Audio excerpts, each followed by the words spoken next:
Labdien! Paldies! Paldies!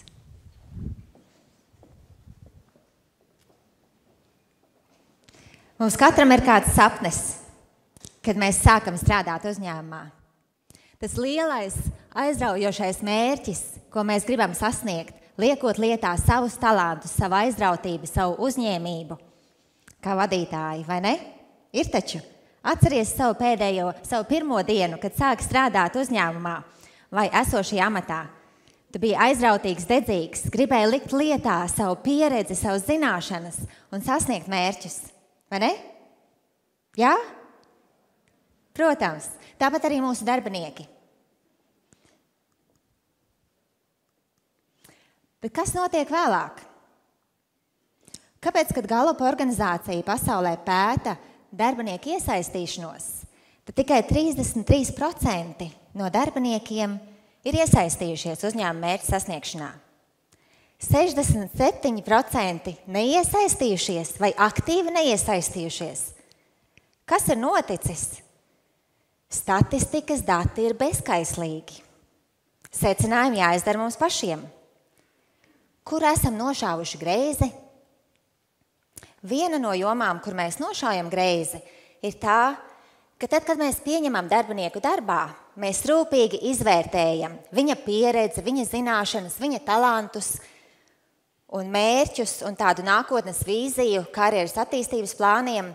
Un mēs vērtējam, kā darbinieka puzles gabaliņš iederēsies mūsu uzņēmuma kopīgajā puzlē. Bet tad kādā brīdī ir noticis īssavienojums. Radusies plaisa. Kaut kas ir mainījies. Darbinieka pienākumos, uzņēmuma sistēmās, struktūrā, vidē. Un darbinieks jaunajā amatā vai citā nodaļā vai mainītajā vidē vai procesos apjūk. Viņš vairs nesaredz tam visam jēgu. Iedomājies, ja es esmu tavs darbinieks un man ir radušies šī te plaisa un es nesaprotu, kā es tagad varu vislabāk pievienot vērtību, ja mana sirds vairs nav uzņēmumā, tu nevarēsi iesaistīt manu prātu. Un tad ir jautājums, ko darīt? Un šis jautājums ir par personisku pieeju korporatīvā sistēmā. Šodien es padalīšos ar jums ar talantu attīstības programmu, ko mēs ar komandu ieviesām, kad strādāju vēl savā pēdējā korporatīvā lomā starptautiskā apdrošināšanas uzņēmumā kā personāla vadītāja Rieturma Eiropā un Anglijā. Un stāsts būs par to, kā iesaistīt un pārliecināt, ka no profesionālas un tādas standartizētas pieejas pārējam uz personisku pieeju, uzrunājot darbinieku sirdis vispirms un tad prātus. Es esmu par to īsto cilvēku īstajā vietā priekš uzņēmuma un par īsto lomu īstajam darbiniekam, priekš darbinieka. Un tad mums nebūs jāvērtē zivs pēc tās prasmes uzkāpt kokā. Bet kas man rosināja paskatīties uz talantu attīstību vairāk no tādas personiskās perspektīvas? Pirms pāris gadiem iepazinos ar Amrop International darba tirgus tendenču pētījumu, kas saistībā ar talantu attīstību minēja, ka 36% no darba devējiem pasaulē saskaras ar izaicinājumu atrast tos īstos talantus. Jā, nenoliekšu, mēs arī bijām starp šiem 36%. Un tad tu domā, kur tad ir tie talanti? Kā vēlāk izrādījās, pašu mājās, tikai neatklāti. Mums būs jāpāriet no vispārēja darba devēja zīmola uz personību mērķa auditorijām. To mums saka darba tirgus tendences, ko arī dzirdējām šorīt no pirmajiem runātājiem. Darba devējiem būs jāņem vērā dažādās kandidātu vērtības, mērķi un vajadzības. Ne tikai uzņēmuma mērķi un vajadzības, bet katra viena darbinieka. Ļaut viņam sajusties gandarītam par to, ka viņš var sasniegt savus mērķus, darot interesantu darbu. Un personāla vadības speciālistiem būs jākļūst arī par mārketinga speciālistiem. Satraukumam nav pamata. Ja auditorijā ir mārketinga speciālisti, nesatraucieties. Personāla speciālisti darbu jums nost neņems. Bet mēs mācīsimies no mārketinga speciālistiem, kā labāk saprast mūsu klientu, mūsu darbinieku un viņa vajadzības. Un tad šķietama talantu trūkuma situācijā tu sāc aizdomāties, vai zāle citur zaļāka? Nu nav taču. Zāle zaļāka, kur tu aplaista, vai ne? Tad mēs arī domājām, attīstīsim savus talantus, nevis meklēsim citur. Rietumeiropas valdē spriedām par to, kā tad noteiksim un kā attīstīsim talantus, lai palīdzētu mums kopā sasniegt 3 līdz 5 gadu stratēģiskos mērķus. Bet tad pacēlās jautājums, vai mums ir īstie talanti? Varbūt mēs investēsim un attīstīsim ne tos, kā tad noteikt, kas ir īstie talanti. Un varbūt vienkārši nomainīt darbiniekus un atrast citus. Izstāstīšu piemēru no paša dzīves. Pirms 3 gadiem stājās darbā jauns valdes priekšsēdētājs Rietumeiropas valdē. Un viņš pāris mēnešus pastrādājot nāk pie manis, saukšu viņu par Tomu, nāk pie manis un saka, klausies, Inga, mums pāris vadītājus vajadzētu nomainīt. Nu, viņi īsti neveic savas funkcijas, nav īsti vadītāji, vairāk tādi analītiķi un sēž savā kabinetā, neiet pie darbiniekiem. Un es Tomu saku, klausies, bet vai tu izstāstīji, ko tu no viņiem sagaidi? Kas ir viņu stiprās puses, kur viņi ir lieliski un pie kurām lietām jāpiestrādā? Jo iepriekšējais valdes priekšsēdētājs varbūt sagaidīja citas lietas, un tagad šie vadītāji ir apjukuši. Pēc gada mēs vairs nerunājām par šo te darbinieku nomainīšanu, bet mums bija spēcīga vadības komanda.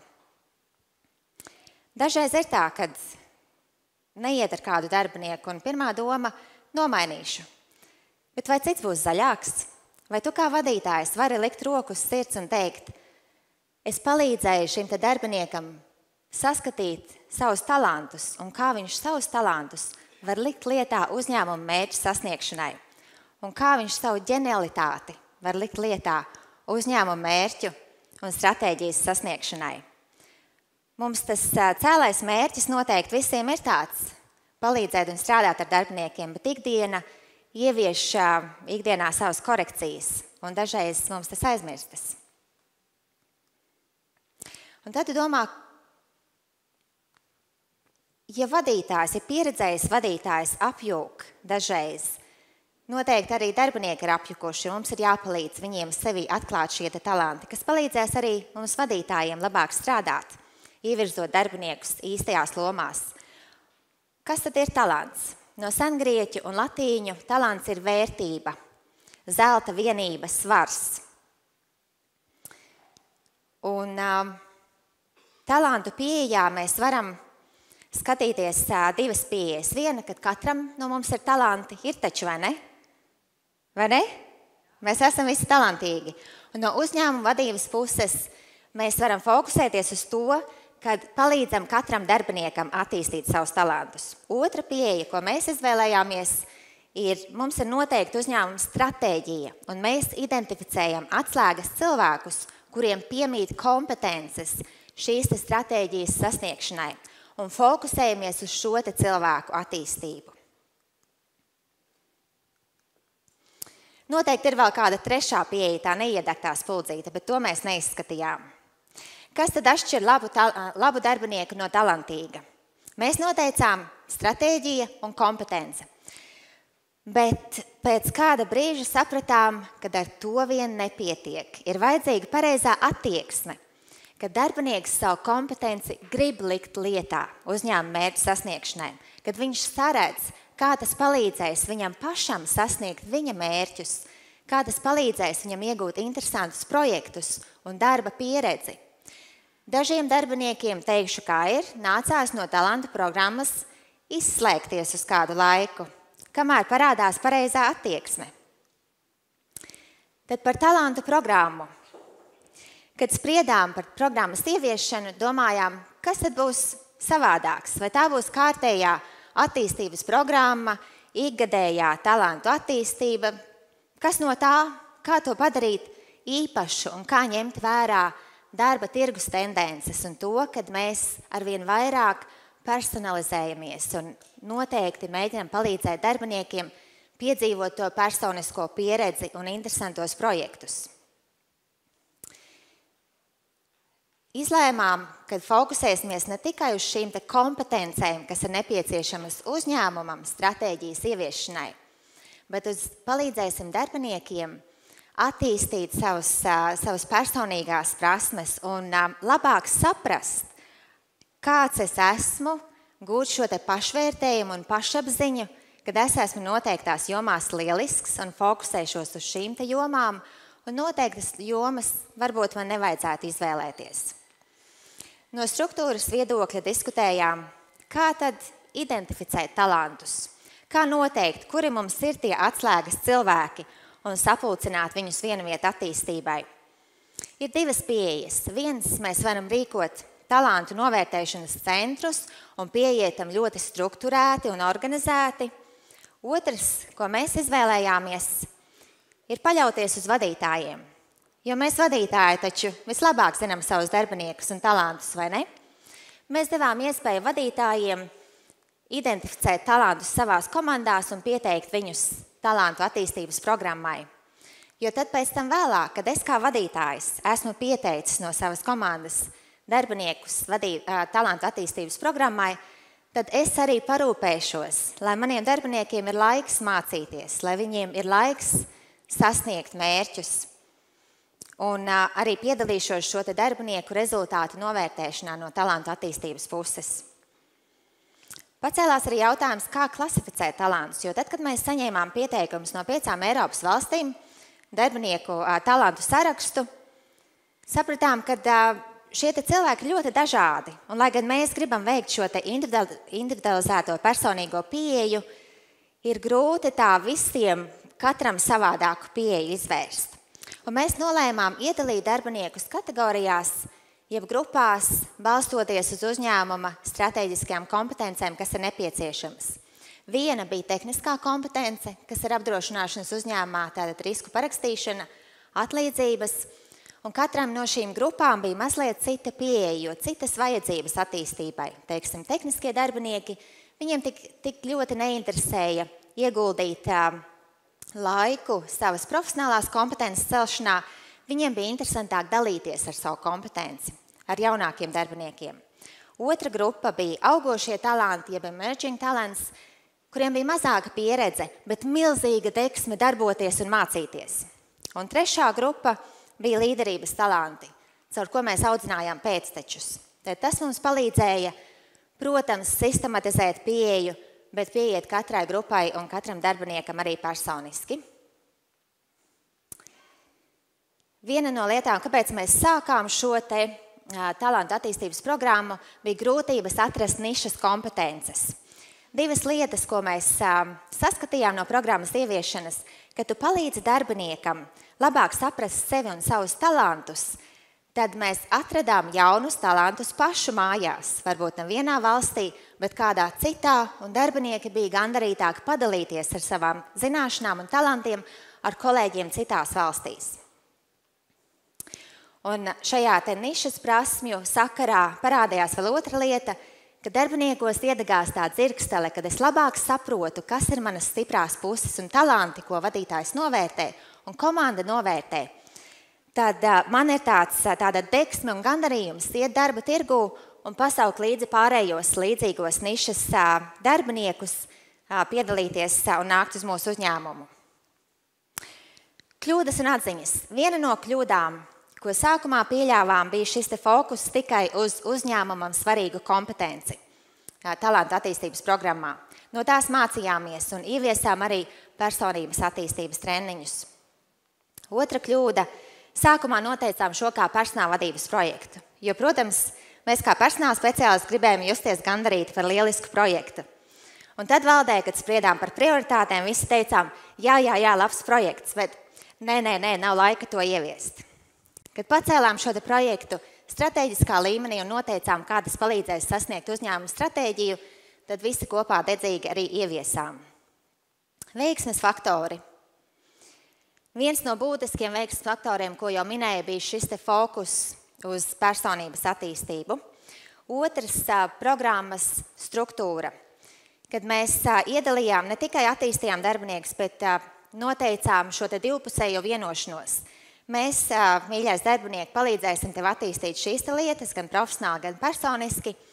Un šīs lietas ir tās, ko mēs no tevis sagaidām, sasniedzot stratēģiju. Arī tiem darbiniekiem, kuriem darbs nav tieši saistīts ar stratēģijas ieviešanu, mēs palīdzējām labāk saskatīt, kā viņš var pievienot vērtību stratēģijas ieviešanā. Un pēc tam tas palīdzēja, šī divpusējā vienošanās, palīdzēja atmērīt rezultātus un palīdzēja sniegt atgrieznisko saitni darbiniekam, kā tad viņš ir pievienojis vērtību un palīdzēja just šo te gandarījumu par pievienoto vērtību. Personības attīstībai mēs ieviesām personīgā zīmola attīstības treniņus, kas palīdzēja iededzināt šo te dzirksteli darbiniekiem, kad viņš labāk saprot, kas ir mani talanti, kas ir manas vērtības, kas ir mani mērķi un aicinājums, un kā es, kā indivīds un talants, vislabāk varu pievienot vērtību uzņēmumam, un tad sajust gandarījumu un veiksmīgu novērtējumu. Jo, kā zināms, vērtību un uzvedības pētnieks profesors De Martīni ir teicis, ka ja mēs darām darbu, kas dod iespēju mums likt lietā mūsu talantus un spēlē pie mūsu augstākajām vērtībām, tad mums nav vajadzīga ārēja motivācija. Mēs esam iedvesmoti pirmdienas rītā lekt no gultas laukā un doties uz darbu sasniegt mērķus. Ja mēs darām darbu, kas nespēlē pie mūsu augstākajām vērtībām un nedod iespēju likt lietā savus talantus, tad mums ir vajadzīga ārēja motivācija. Un tad mums ir jāvelk un jāmotivē sev ārā no gultas un kaut kādā veidā jātiek uz darbu, darīt darbu. Palīdz darbiniekam atklāt sevī ģēniju, un tu būsi pārsteigts par rezultātiem. Tas bija viens no atslēgas secinājumiem šajā talantu attīstības programmā. Kad tu palīdzi ar atgrieznisko saiti savam darbiniekam saprast, kas ir tās viņa stiprās puses, kas ir tie viņa talanti, tad viņā parādās tāda papildus enerģija un tāds entuziasms, kad es gribu likt lietā šos talantus uzņēmuma stratēģijas ieviešanai. Tie, kuriem ir bērni, kam ir bērni auditorijā? Jūs zināsiet, ka tad, ja mēs fokusējamies uz bērnu nepilnībām, viņi kļūst ģeniāli šajās nepilnībās, vai ne? Bet tad, kad mēs fokusējamies uz bērnu talantiem, viņi kļūst talantīgi. Kur mēs fokusējamies, tur ir rezultāts. Palīdz darbiniekam un darbinieks palīdzēs tev. Tā bija tāda atziņa, un tu būsi pārsteigts no šīs te ietekmes. Tad, kad tu sniedz šo atgrieznisko saiti un pastāsti darbiniekam, kas ir tās lietas, ko es tevī augstu vērtēju. Protams, mēs runājam arī par tām lietām, kas ir jāpilnveido, protams. Bet tad, kad mēs biežāk runājam par tām lietām, kas izdodās, tad darbiniekam rodās tāda pašapziņa un tāds gandarījums, un viņš grib vairāk darīt tās lietas, kas izdodās. Atceries pats, kad tu saņēmi lielisku atgrieznisko saiti kā vadītājs, ka tevi pozitīvi novērtēja. Kas bija tā sajūta? Tu tā kā pacēlies virs zemes gandarījumā un gribēji būt vēl lieliskāks vadītājs, vai ne? Tāpat arī mūsu darbinieki. Ir trīs laivas, kurās darbinieks var iekāpt un aizpeldēt, kad mēs palīdzam viņam atklāt sevī ģēniju.